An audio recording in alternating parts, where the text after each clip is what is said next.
Permasalahan dalam pembelajaran fisika kelas 10.1.10.2 pada materi vektor tahun pelajaran 2022-2023 SMA Negeri 3 Cirebon, disusun oleh Lela Komalawati.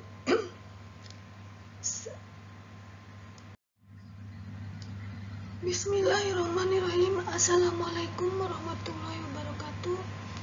Dari hasil pengamatan di kelas dan dalam pembelajaran vektor, alhamdulillah peserta didik masih dapat mengerti dan paham cara menggambarkan vektor beserta penjumlahan dan pengurangannya.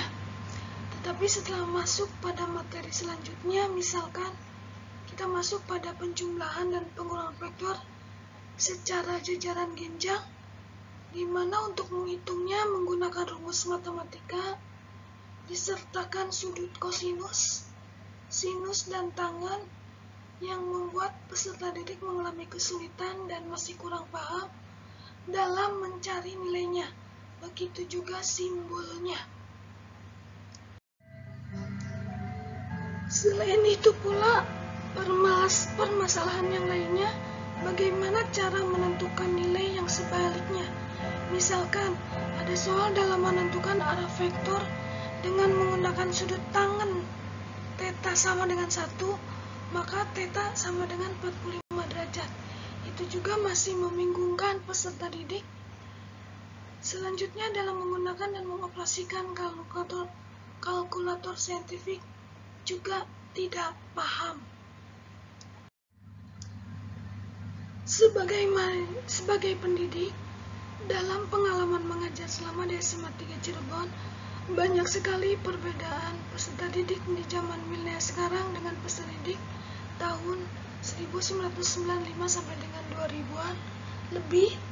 Peserta didik sekarang semuanya ingin serba instan dan tidak mau ribet, sehingga jika disarankan untuk membeli kalkulator saintifik, mereka bilangnya di HP juga sudah ada, tetapi tetap saja bertanya cara pengoperasionalnya tidak paham, dan masih banyak lagi dengan permasalahan yang lainnya.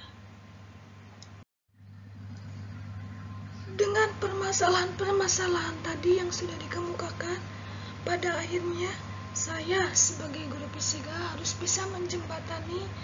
Maksudnya kita beri peserta didik penjelasan singkat dan jelas dengan sedikit materi matematika tentang trigonometri dasar, misalkan tentang sinus, kosinus, dan tangan, serta nilai inpusnya. Atau sebaliknya diberikan juga tentang kuadran 1, kuadran 2, kuadran 3, dan kuadran 4, karena materi-materi di atas belum dipelajari dari guru matematikanya. Selain itu, diberikan juga secara singkat cara mengoperasikan kalkulator saintifik dari HP masing-masing peserta didik, bagaimana cara mencari sudut sinus, kosinus, dan tangan, serta kebalikannya, karena semua hitungan yang ada di fisika dapat diselesaikan sebagian besar dari rumus matematik. Seperti contoh, diberikannya sedikit materi diferensial limit fungsi, logaritma, bilangan eksponensial, dan rumus perbandingan sinus. Itu merupakan materi-materi dasar dalam matematika yang saya berikan secara mendasar untuk menyelesaikan soal-soal dalam vektor. Saya berharap ini bisa dijadikan solusi dalam memecahkan masalah tersebut. Sekian dan terima kasih. Kurang lebihnya mohon maaf. Wabillahi taufiq wal hidayah. Wassalamualaikum warahmatullahi wabarakatuh.